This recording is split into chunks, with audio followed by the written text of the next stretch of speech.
mengintip garasi lengkap Arteria Dahlan serta kontroversinya. Nama anggota DPR dari fraksi PDIP Arteria Dahlan saat ini tengah jadi sorotan. Hal itu setelah debat panas dirinya dengan Mahfud MD soal transaksi keuangan 349 triliun di DPR. Saya tidak takut kehilangan jabatan. Dan saya tidak bisa diancam-ancam. Itu bisa dihukum 10 tahun. Beranikah saudara? Saudara Arteria bilang begitu kepada Kepala BIN, Pak Budi Gunawan. Saya punya karir dari kecil, bro. Saya tidak pernah pakai fasilitas apa-apa. Tiba-tiba Prof mencoba membenturkan saya dengan yang amat saya hormati, Pak Budi Gunawan tadi. Bagi saya, takdir saya, kalaupun saya harus berhenti di sini, saya berhenti, Prof. Mimpi saya jadi anggota DPR. Nggak pernah saya punya cita-cita.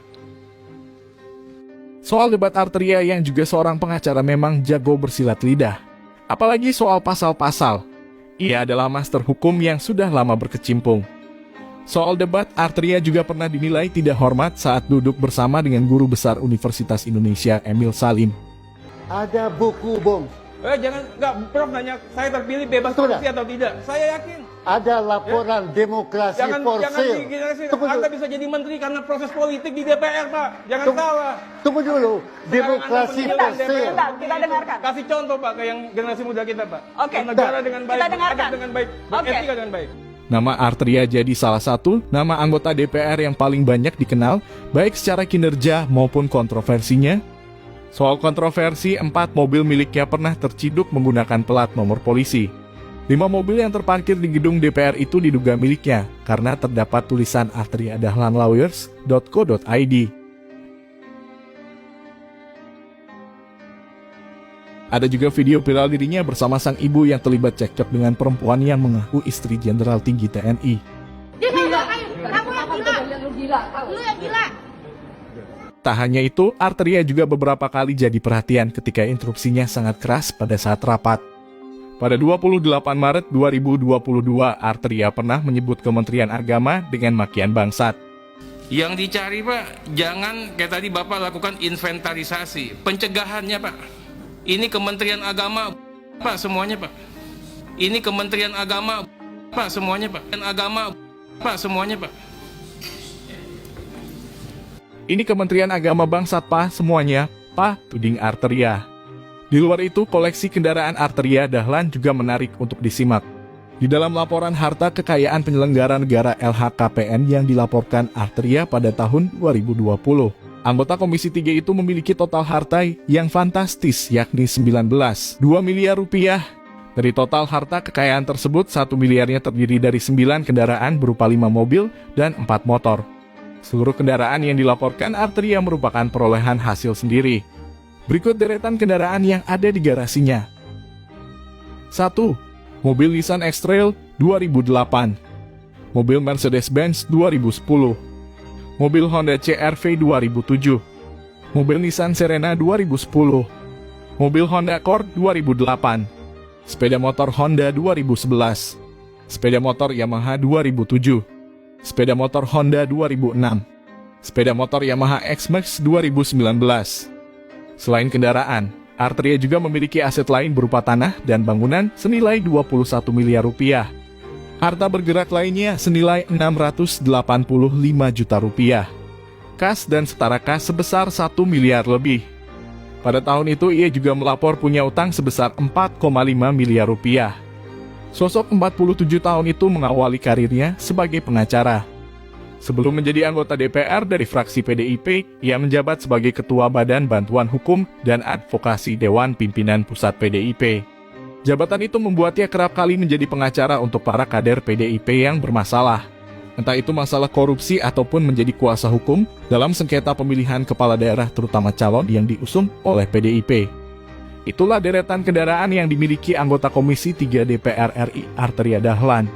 Di balik kontroversinya dan debatnya yang keras, ia layak diberi acungan jempol karena dapat menggambarkan wakil rakyat yang tegas dan paham hukum.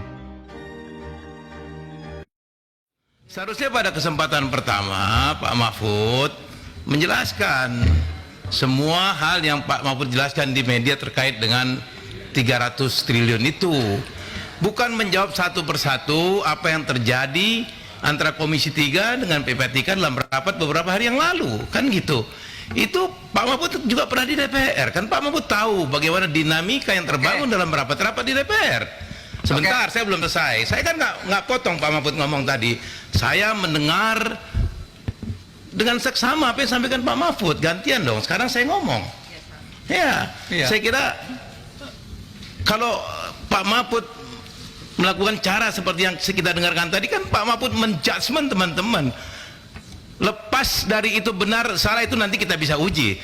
Tetapi rapat kita hari ini bukan untuk itu. Rapat kita hari ini untuk mengklarifikasi kontroversial yang sudah terlanjur berkembang di masyarakat terkait dengan 300 triliun itu.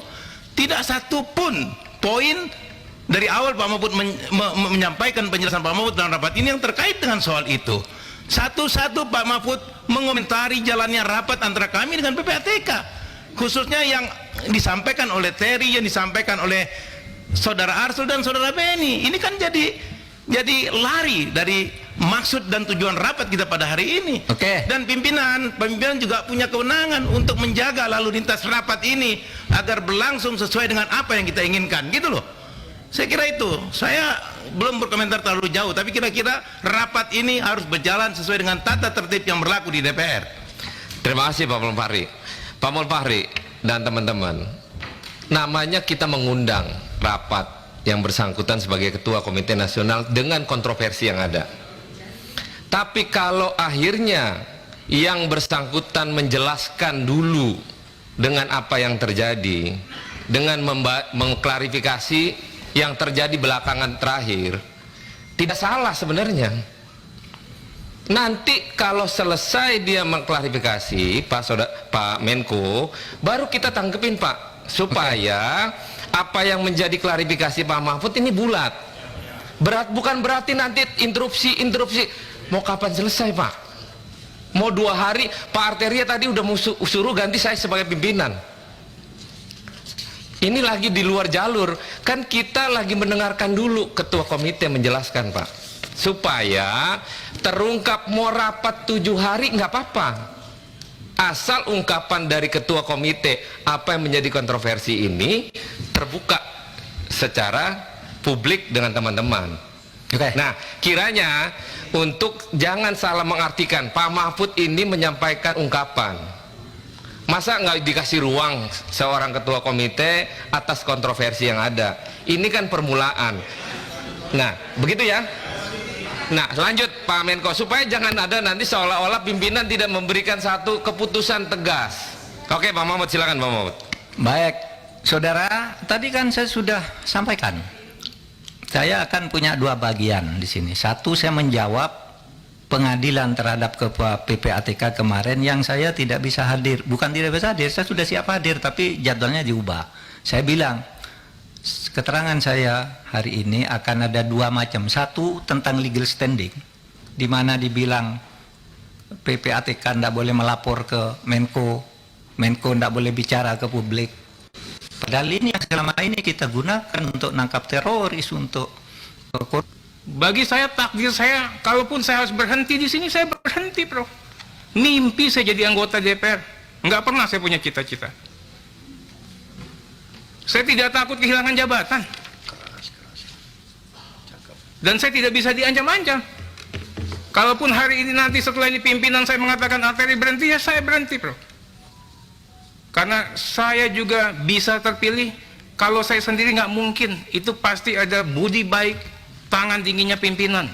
Wong saya bukan orang sana, bisa kepilih. Kalau coba dibenturkan begitu, saya siap. Nggak apa-apa. Itu. Tapi Prof juga ingat, saya di sini mewakafkan diri, Prof, untuk belajar menjadi anggota DPR yang baik. wah katanya, ini bisa diancam dengan ancaman hukuman pidana 4 tahun. Karena itu lalu terpancing si Boyamin itu ngelaporin betul. Meskipun dia guyon sebenarnya. Biar yang dipanggil itu menjelaskan, katanya biar Pak Arteria, oleh Demarte dipanggil oleh polisi.